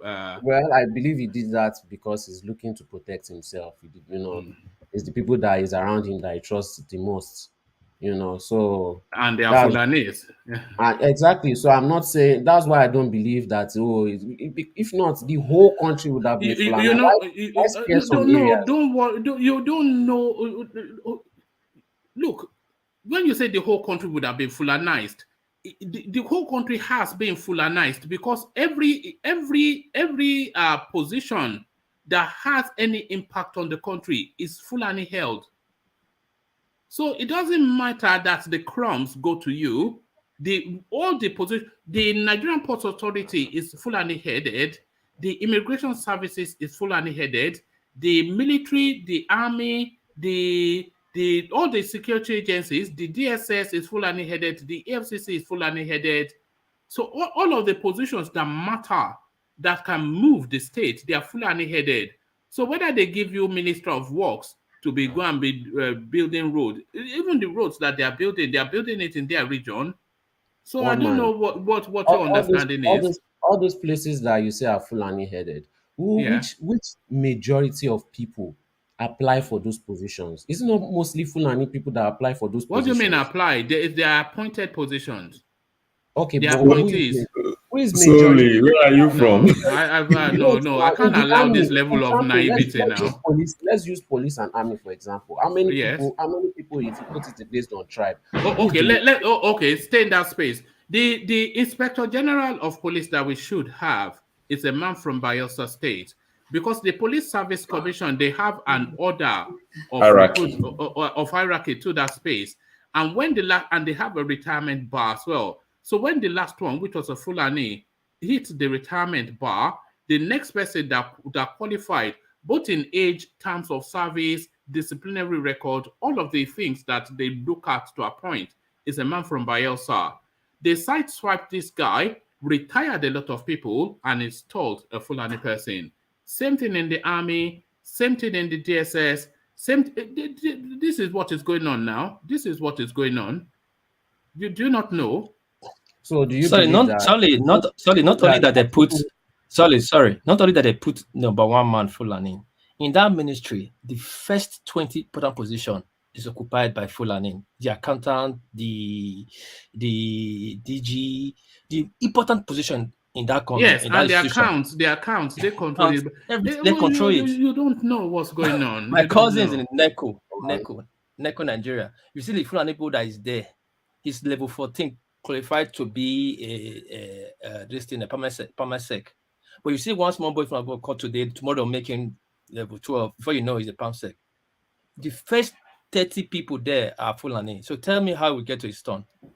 They've arranged themselves for the next 20 years. And this is why people this, you know, it's not just a resentment of the Fulani, so it's this institutionalizations of these things that are what Peace is describing. This is where the concern is.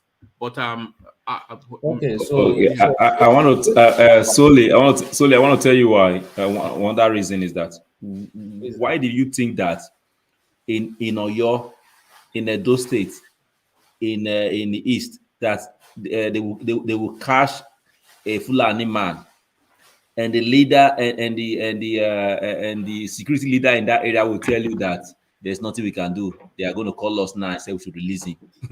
That's what there's the Fulanization we are talking about. There's a primate. Let me give you this because I don't think you quite know what's going on.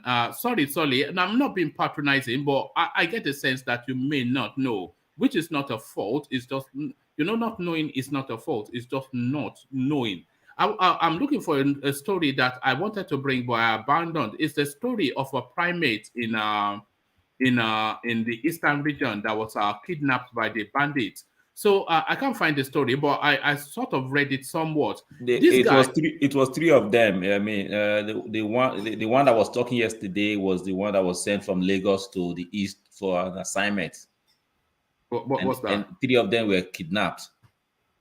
Right. So there was this primate in the southeast, a primate being a senior clergy. So he was kidnapped in the southeast. And he had to pay 100 million to secure his release. But what he came to account when he got his release is quite alarming, but not new. He was telling us that the people that kidnapped him were Fulanis, and when they kidnapped him, they just strolled past an army formation within that road, and the armies were also Fulanis. They made no effort to rescue them. And they took them to the bush to tell them that, look, we are going to subsume you and take ownership of this country. So if the people that were the security agents there that were securing that space, if they were people of the Southeast extraction, it'd be a lot more difficult for those bandits to stroll through.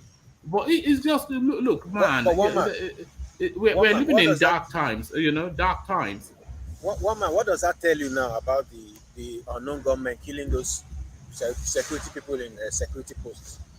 What does it tell you? No, I don't know. What do we learn from this now? You tell us now. I don't know. Maybe Listen, we should be finding out. Zero. It's Fulani, they will kidnap you for ransom. If you don't get the money, they will kill you. Or no government just go there and just kill. That's what they do. No, you don't know what I'm saying. They are killing for food. They are killing for food. Listen now. What I'm saying is unknown government killing police and military people at military checkpoints. You understand? Yeah, but the difference is the Fulani headsmen, they are killing for ransom. But the unknown government, they are killing for meat. Yes, that's what I'm saying. If the Fulani herdsmen are in connivance with the military people that you just talked about now, this might explain why the unknown gunmen are going for those people.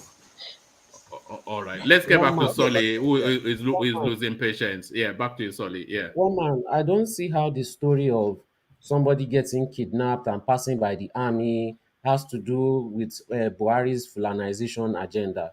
Every tribe in this country has My some of God. the things that they do. No, okay, if you want to say that, you can say that, okay, then Tinubu aligned Agberos. No, Don't no, worry, wait. the penny will drop for you eventually, but Well, hopefully not then at a cost. until it You know? drops, Yeah. until it drops, then you can see that, okay, Tinubu too is doing Yorubanization agenda because it's allowing the Yoruba thugs in Lagos to do whatever they want. Or you can go Okay. to the East and you say that the East is doing IPOB agenda because when they see them, they don't allow, how does it relate? Oh, and then you now say, oh, he's the governor of that Eastern state that is the one, heading that Eastern agenda. How Where, does Solly, where have you been? Sorry, It's from a different planet. But sorry, it's every Guy true. is tribe, funny. sorry, are you going to let me finish? Yeah. Every tribe has what sorry. they do, and they are the tribe that are in power. So they are flexing their muscle. Why they are in power? Because they don't know that power will always change out hands. You can never be in power for a long time. That is how their tribe behaves when they have power.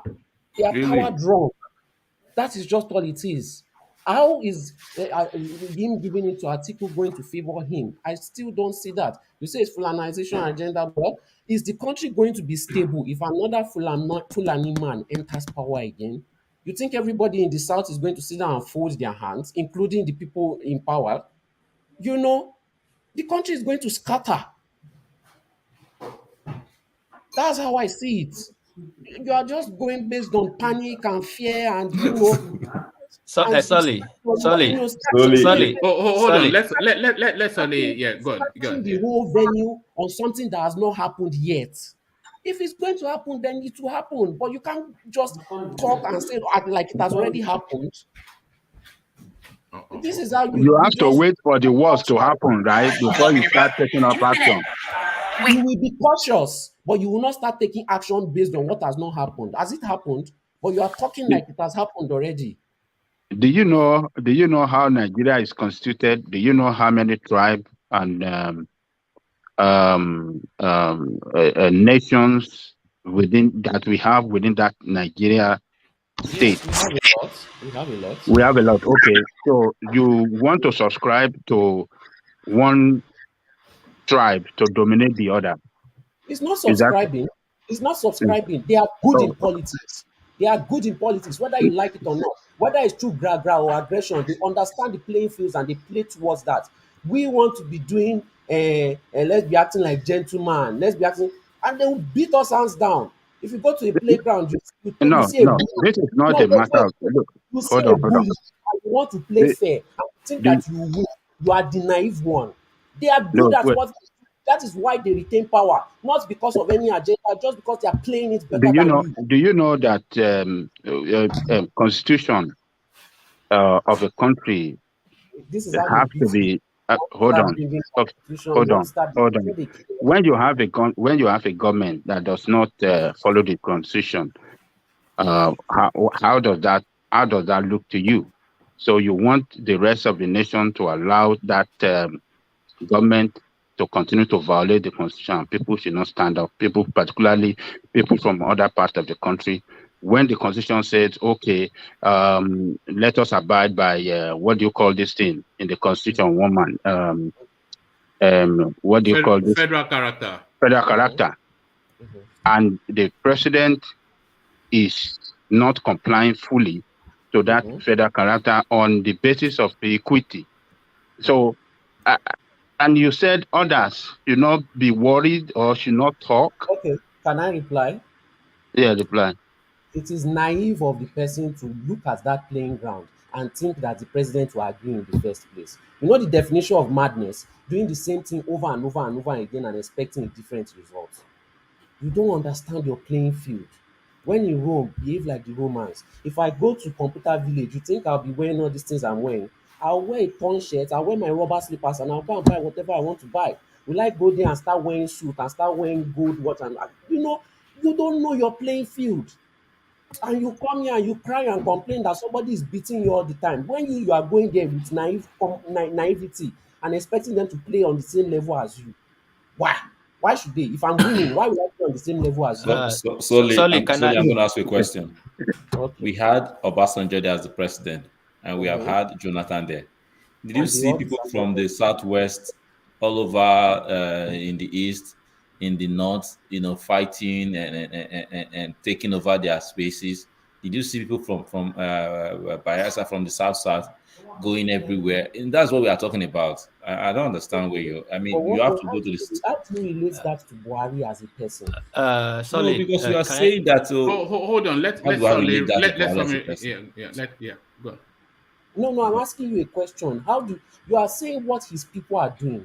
How are you relating it to Buhari and what is current? You are not focused on. Okay, hold on. Do you know that the number one responsibility of every government?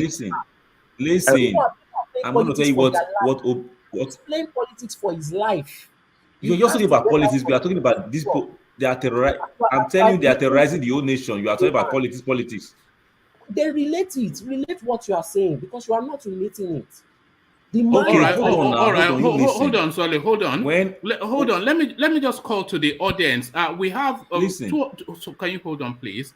We have close to 230 to 250 people on the stream.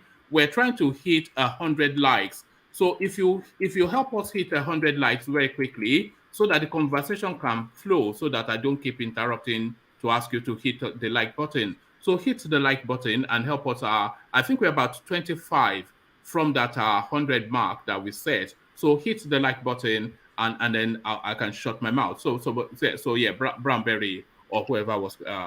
Listen, Solly. I'm going to tell you what presidents do when their tribal people are making trouble. I'm going to tell you what Obasanjo did when OPC was having trouble in Lagos. Okay. I don't know if you remember. You know what he did to them. Mm-hmm. He sent a security agency after them, and their leaders were put in prison. Okay, same thing he also did to his people in the creek. Okay, so this is what you do as a president. Your people.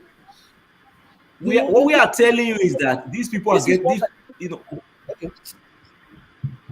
What we are telling you is that these people are being backed by the president and his people. That's what we are telling you. But I don't understand what you're saying. Is that politics? Going to play politics? Going to play politics? Sally, let me add to it. The first problem is that you expect every tribe to behave the same. Because the Yoruba man is going to prosecute the Yoruba man. Naivety makes you think that the Fulani man will prosecute the Fulani man. It's naivety on your own part. You don't understand how a nation. Hold on, Solly. You are the one expressing naivety here. You see, a nation. Hold on. Look. A nation. Hold on. A nation must be run on the basis of fairness, justice, and equity. When you have, hold on, man.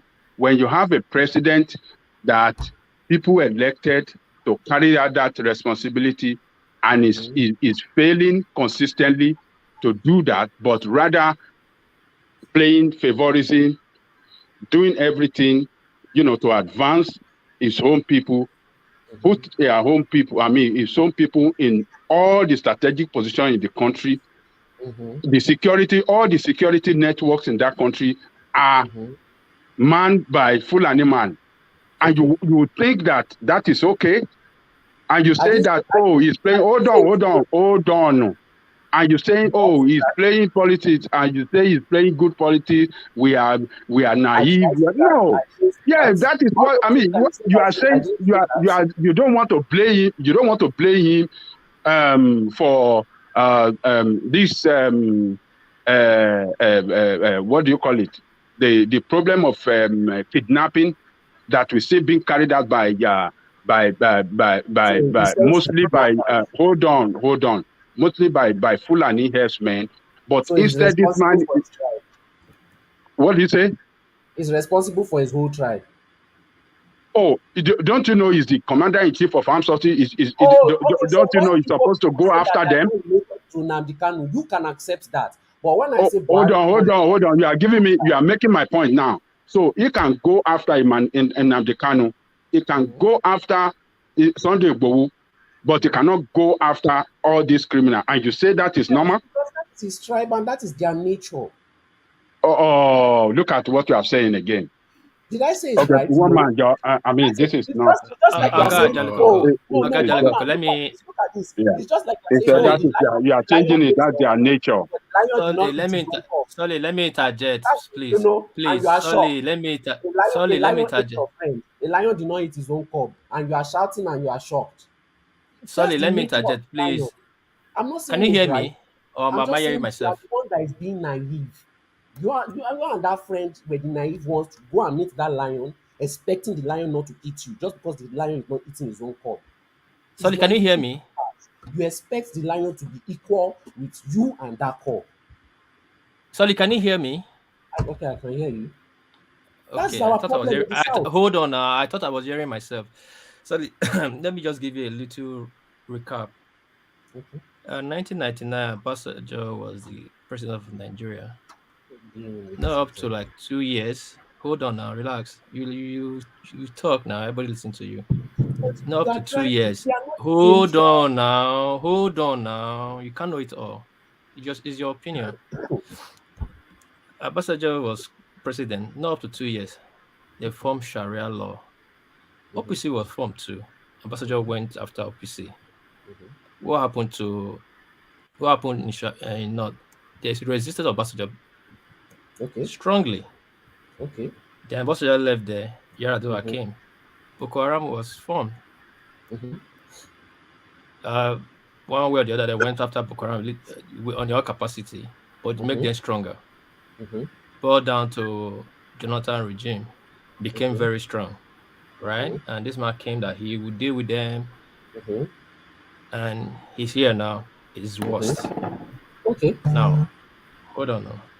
Now, government, presidency, Nigeria is not a banana republic. Now that is you need a jungle justice. There's a state, it's rule of law. If this man is doing nepotism, favorism, and you are saying the rest people don't know how to play politics, that's wrong to say. It's not facts. No, it's not fact. Hold on now. It's not fact. Hold on now. He did not create the constitution. And that constitution is created around him. Constitution is not created to favor anybody. What he's simply doing, what he's simply doing, that is called tribalism, nepotism, and favorism. Now, if we are saying let the power change so we can balance the wrong, to undo the wrong this man is doing, if under Northern has entered that place, we are finished because that will solidify, put concrete on what they are doing right now. It will take us another 100 years to undo this thing. So don't say he played the politics more than us. No. He's using. Where are you going to with this? Can I ask you a question? Can I ask you a question? All right. Ask that question and then I'll round off after that. Yes. How do you think that a Southerner can undo all what Buhari has done, especially the military formation? Okay. Let me tell you. Nigerian politics is What's the question for me? No, for me. It's Nigerian politics, Nigerian power presidency is how do you call it? Is a unitary system of power, right? Centerhold everywhere. The president is the more powerful person. He decides what happened or what not happened. He appoints and reappoints anybody. Whoever become the president today can fire anybody in that military formation in a second. Hello, Ezra, can you hear me? One man. Do you hear what he's saying? They can fire persons that are promoted that are not due for retirement. Well, they do it all the time. So how did they put this new guy there? They retired 10 people, 10 AIGs before the Donka Abiwa, the enemy Ali that is there now. No. I'm glad you said that because that gives me hope. That is Nigerian politics. They make the presidency so powerful. That's why Buhari is looking for somebody that will replace him or who will say succeed him or whatever. Because whoever becomes the president controlled the entire Nigeria. He had the total executive power He controls the military, the air force. He appoints the INEC. He appoints the chief justice. He appoints the whoever is there. He appoints them. They are under his portfolio. No, you have said something that I want to hear, that somebody can be retired even before his retirement age. Did you not know that? Did you not know that? I don't understand. No, I thought it was a law. Let me give you an instance. You see the present Inspector General of Police.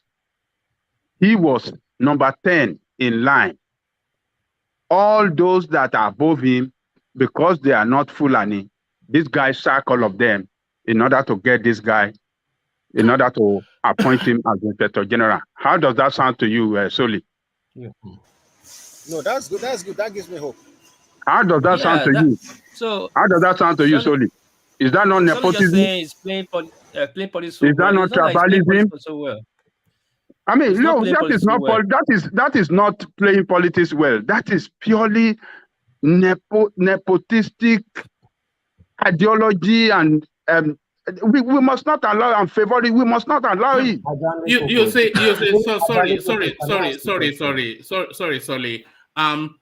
We still need about 12 people to click on the like button to get us to 100. We've been getting over 250 concurrently, steady at over 200. So we shouldn't labor to get to 100. So if the platform does not offend you, then just click on the like button. If you don't have a reason not to, then you should. You know, so carry on, sorry. So I don't keep interrupting to say that it's just it, but sorry, yeah. Yeah, Ajani Koko, can I ask a question? Those people that he replaced with, did they ask for that position that he gave them? What did you say? What did are they you ask? About? No, did they ask for I don't understand. You are expressing naivety here now. No. I'm just trying to find out. Where you said did they ask?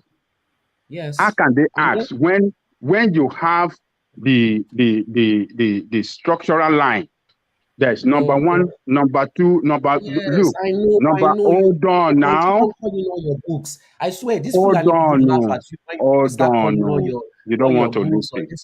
No, but you didn't let me finish. Now the reason why I'm asking is this may be one of his guy, and he realizes he can do whatever he wants, and you just give him that and position. That sounds normal to you? It's not normal. It's not. So what is your position? But I'm just saying that these are the attributes of this tribe. This is so that one is a nice quality. It's a good quality. I can't point to nepotism for that. Sorry, in the ministry, just like my friend Demola wants this position. I know I don't care about these people. I put that my friend Demola in that position. No, Solly, you are wrong. Solly, you are wrong. You are wrong. Let's say there was no need to replace. Give me an example of one time there was no need to replace this person. There was nothing wrong with that person, and they removed that person to put a Fulani person there. That's the examples I'm looking for. Yeah, there are several examples of that, but sadly, you might not be able to, because I want to start to round off here. We did push hard for the 100 likes, but I'm not quite sure what goes on here. When you have about nearly 300 people and you are only asking 100 to click on like, but you never get it. But that is it. So gentlemen, sorry, I'm cutting you midstream. World peace. It's as ever. I have things to do with is time barred. So let me go and meet my obligations, only to come back later today.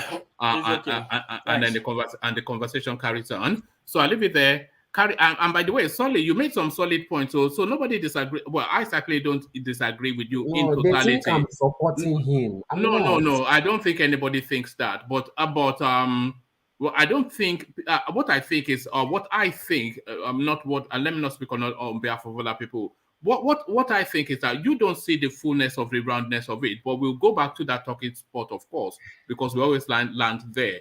So I'll leave it there. Carry conversation on within the comment section over here. I say peace. Thank you, everyone. Bye-bye. Yeah.